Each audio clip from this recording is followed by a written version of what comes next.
ലോകവാർത്തകൾ മാധ്യമങ്ങളിലെ പതിവ് ഇനമാണ്. അതിലെല്ലാത്തരം വിവരങ്ങളും കാണാം. വിസ വിവരങ്ങൾ, യുദ്ധവിവരങ്ങൾ, മന്ത്രിതല ചർച്ചകളുടെ വിവരങ്ങൾ, എലിവേറ്റർ ദുരന്തം, മംഗോളിയരോട് മാർപ്പാപ്പ നന്ദി പറഞ്ഞത്, എന്തിന് ഗേൾഫ്രണ്ട് വാങ്ങിക്കൊടുത്ത കൂൺ സൂപ്പിൽ ജീവനുള്ള എലിയെ കിട്ടിയിട്ടും പണം തിരിച്ചു കൊടുക്കാത്ത ലണ്ടൻ ഹോട്ടലിനെ കുറിച്ച് വരെ ലോകവാർത്തകളിൽ കാണും. എന്നാൽ ലോകത്തെ മുഴുവൻ ഉണർത്തേണ്ട ഒരു വാർത്ത കാണുന്നില്ല. 6 കുട്ടികൾ യൂറോപ്യൻ മനുഷ്യാവകാശ കോടതിയിൽ ഫയൽ ചെയ്ത കേസിനെ പറ്റിയുള്ള വാർത്ത. പോർച്ചുഗലിലെ 6 കുട്ടികൾ 33 രാജ്യങ്ങൾക്കെതിരെ കൊടുത്ത കേസ്. കാലാവസ്ഥാ പ്രതിസന്ധി തീർക്കാൻ ഈ സർക്കാരുകൾ ഇടപെടാത്തത് മനുഷ്യാവകാശ ലംഘനമാണ് എന്ന്. ലോകത്ത് പലയിടത്തും എന്ന പോലെ യൂറോപ്യൻ രാജ്യങ്ങളിലും കഴിഞ്ഞ മാസങ്ങളിൽ വലിയ തോതിൽ കാട്ടുതീബാധ ഉണ്ടായതോർക്കുക. ഈ 6 കുട്ടികളുടെ സ്വദേശമായ പോർച്ചുഗലിലും തീ ഭീകരമായി താണ്ഡവമാടി. The scale of the fire is so big that it is visible on satellite images, and scorching temperatures coupled with high winds make it even more difficult to put out the flames. Following an early heat wave in the spring, temperatures in central Portugal rose to 46 degrees Celsius, a new record for 2023. Wildfires have destroyed a total of 100,000 hectares of land across the Iberian Peninsula. ഇതിന് പ്രധാന കാരണം കാലാവസ്ഥാ തകർച്ചയാണ്. അത് പുതിയ തലമുറയുടെ മനുഷ്യാവകാശം ഹനിക്കുന്നു. അങ്ങനെ പരാതിക്കാരായ 6 കുട്ടികൾ സർക്കാരുകളെ കോടതി കയറ്റുകയാണ്.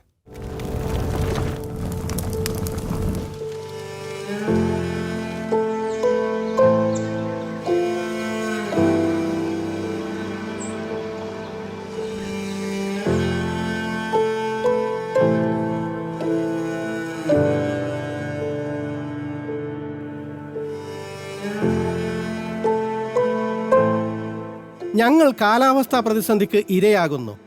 ഞങ്ങളുടെ തലമുറ ഭീഷണമായ ഭാവിയെ നേരിടുന്നു. ഇത് പരിഹരിക്കാൻ നടപടിയെടുക്കേണ്ടത് സർക്കാരുകളാണ്. We feel the urgency. I mean, the evidence is overwhelming. Look at the droughts, the floods, the fires. ഈ തീയും വരൾച്ചയും പ്രളയവും എല്ലാം കണ്ടിട്ടും യൂറോപ്യൻ ഗവൺമെന്റുകൾ ഇത്ര കാലവും ഒന്നും ചെയ്തില്ല. അതുകൊണ്ട് ഞങ്ങൾ കേസ് കൊടുത്തു. സുരക്ഷിത ഭൂമി, സുരക്ഷിത ജീവിതം, അത് ഞങ്ങളുടെ അവകാശമാണ്. കാലാവസ്ഥാ തകർച്ച ഇക്കൊല്ലമാണ് രൂക്ഷമായതെങ്കിലും യൂത്ത് ഫോർ ക്ലൈമറ്റ് ജസ്റ്റിസ് എന്ന സംഘടനയുടെ മുൻകൈയിൽ 3 വർഷം മുൻപാണ് യൂറോപ്യൻ കോടതിയിൽ കേസ് ഫയൽ ചെയ്തത്. അതിനെതിരെ സർക്കാരുകൾ ഉന്നയിച്ച തടസ്സവാദം കോടതി തള്ളിയിരിക്കുന്നു. ഈ മാസം 27-ന് വിസ്താരം തുടങ്ങും. 6 കുട്ടികൾ, 33 സർക്കാരുകൾക്കെതിരെ അപൂർവമായ ഒരു നിയമ പോരാട്ടം. കെനിയയിലെ നൈറോബിയിൽ നടക്കുന്ന ആഫ്രിക്കൻ കാലാവസ്ഥാ ഉച്ചകോടിയിലും യുവജനങ്ങൾ സജീവമാണ്. പ്രോത്സാഹനവുമായി UN സെക്രട്ടറി ജനറൽ അന്റോണിയോ ഗുട്ടറസും. The passion and determination of young people around the world is responsible for much of the climate action that we have seen. You are what climate leadership looks like. At the Africa Climate Summit in Nairobi, I will be urging all leaders to act. And I ask you to turn up the volume in calling for change. The United Nations stands with you. Together, let's fight for a better, brighter future. ഉച്ചകോടിയിൽ യുവാക്കളുടെ ശബ്ദം ഉച്ചത്തിൽ തന്നെ മുഴങ്ങി. ഇത് Zayed Waqas. Your children are what's in you today. We have to trust you and you have to trust us. We call upon you leaders to enable us and stand with us in this crucial mission. Climate justice and sustainability are within our reach, and if not, one day we will be here at your place and with our countries burning and drowning, and you will not be there to save us. If we want to go far, we have to go together. ശുദ്ധ ഊർജ്ജ രൂപങ്ങളിലേക്ക് മാറാനുള്ള വഴികളാണ് African ഉച്ചകോടി പ്രധാനമായും ചർച്ച ചെയ്യുന്നത്. ഉച്ചകോടി September 5-ന് തുടങ്ങി. വിദഗ്ധരും ആഫ്രിക്കൻ നേതാക്കളും UN പ്രതിനിധികളും പങ്കെടുത്തു. വാനിസ നക്കാത്തേയെ പോലുള്ള യുവ ആക്ടിവിസ്റ്റുകളും. Just transition is about putting fairness, inclusivity, and a deep respect for the needs and aspirations of young people and the community and the natural environment at the heart of a transition to renewable energy. It's important to know that out of climate financing in the last 15 years, only 2.4% has been directed to projects that directly benefit children. ആഫ്രിക്കയെ പറ്റി വടക്കൻ രാജ്യങ്ങൾ പരത്തിയ അനേകം വ്യാജങ്ങൾ. അവ തള്ളിയ Kenyan president William Ruto കാലാവസ്ഥാ തകർച്ചയുടെ ഇരകളാണെങ്കിലും തെക്കൻ രാജ്യങ്ങളുടെ നേതൃത്വത്തിലാണ് പരിഹാരം കാണാനാവുക എന്ന് ഊന്നി പറഞ്ഞു. And it is true, we need to have a conversation about Africa's potential. Why? Because we have been profiled negatively. The continent of disease, war, poverty. But we are stepping forward to say, look here, Africa is the continent with 60% of the world's renewable energy assets. Whether you talk about wind, whether you talk about solar, geothermal, hydropower. എന്തുകൊണ്ടാണ് ഇത്തരം ഉച്ചകോടികളും കൂടിയാലോചനകളും നമ്മുടെ മാധ്യമങ്ങൾക്ക് വാർത്തയാകാത്തത്? ബ്രിക്സും G20 മാത്രമല്ല, ഏതോ ഒരു London ഹോട്ടലിലെ കൂൺ സൂപ്പിൽ എലിയെ കണ്ടതുവരെ റിപ്പോർട്ട് ചെയ്യുന്ന നമ്മുടെ മാധ്യമങ്ങൾ ഭൂമിയുടെ ഏറ്റവും പ്രധാന വാർത്തകൾ എന്തുകൊണ്ട് കാണാതിരിക്കുന്നു? ഔപചാരിക ഉച്ചകോടികൾ കാണാത്തവർ ജനകീയ പരിസ്ഥിതി പ്രക്ഷോഭങ്ങൾ ഒട്ടും കാണില്ല. നൈറോബി ഉച്ചകോടിക്ക് സമാന്തരമായി നടന്ന ജനകീയ ബദൽ ഉച്ചകോടിയുടെ റിപ്പോർട്ട് ഡെമോക്രസി നൗവിൽ. Carbon markets.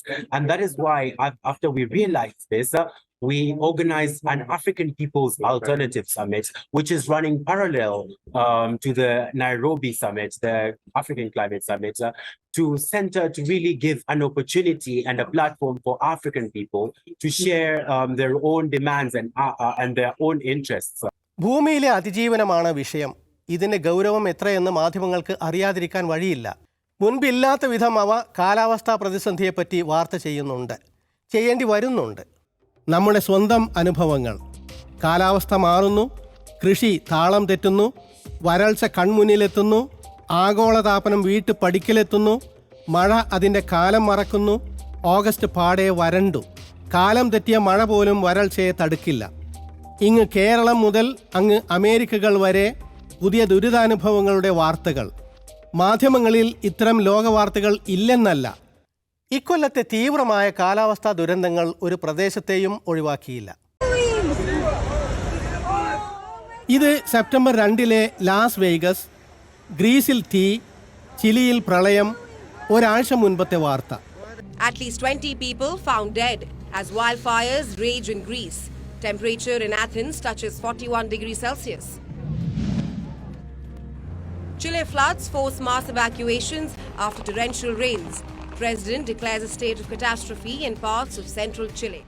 ഉത്തരേന്ത്യയിലും തീവ്ര കാലാവസ്ഥ വാർത്ത സൃഷ്ടിച്ചു. ഇതാ പ്രകൃതി വിരുദ്ധ വികസനത്തിന്റെ ഒരു ഹിമാചൽ മാതൃകക്ക് സംഭവിച്ചത്. കാലവർഷം കേരളത്തെ കൈയൊഴിഞ്ഞ സമയത്താണ് വടക്ക് പതിവില്ലാത്ത പേമാരി.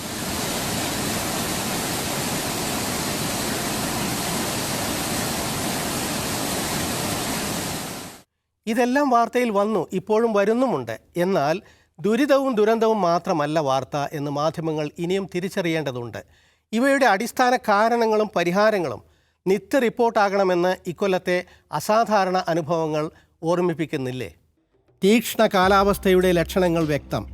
കൂടിവരുന്ന ചൂട്, വർദ്ധിച്ചു വരുന്ന കാട്ടുതീ, വർദ്ധിക്കുന്ന കൊടുങ്കാറ്റ്, തീവ്രമായി വരുന്ന വരൾച്ച, അത്യുഷ്ണം ഉണ്ടാക്കുന്ന ഈർപ്പവും വിങ്ങലും, കടൽ നിരപ്പ് ഉയരുന്നു. എല്ലാ അവസ്ഥകളും താളവും സന്തുലനവും നഷ്ടപ്പെട്ട് തീക്ഷ്ണമായി കൊണ്ടിരിക്കുന്നു. മുൻപില്ലാത്ത വിധം നമ്മുടെ നിത്യജീവിതത്തെ അത് ബാധിക്കുന്നു. അതുകൊണ്ട് തന്നെ കാരണം അന്വേഷിക്കലും പരിഹാരം തേടലും ജനങ്ങൾ കൂടി ഉൾപ്പെട്ടുകൊണ്ട് നടക്കേണ്ടതാണ്. അതിന് മാധ്യമങ്ങൾ അവരെ അറിയിക്കണം. വരൾച്ച വരും, ഭക്ഷ്യക്ഷാമം ഉണ്ടാകും, ജീവികളുടെ ആരോഗ്യത്തെയും ആയുസ്സിനെയും കാലാവസ്ഥ ബാധിക്കും. മുൻപില്ലാത്തത്ര വേഗത്തിലും വ്യാപ്തിയിലും ജീവി വൈവിധ്യം നഷ്ടപ്പെടുന്നുണ്ട് ഇന്ന്. In 2019, the United Nations asked over 500 scientists to investigate the current state of the natural world. This is the first time there's been a global assessment where all the evidence has been pulled together. Thousands and thousands of papers. We're losing biodiversity at a rate that is truly unprecedented in human history. All groups in the natural world are in decline, which means their populations are getting smaller day by day.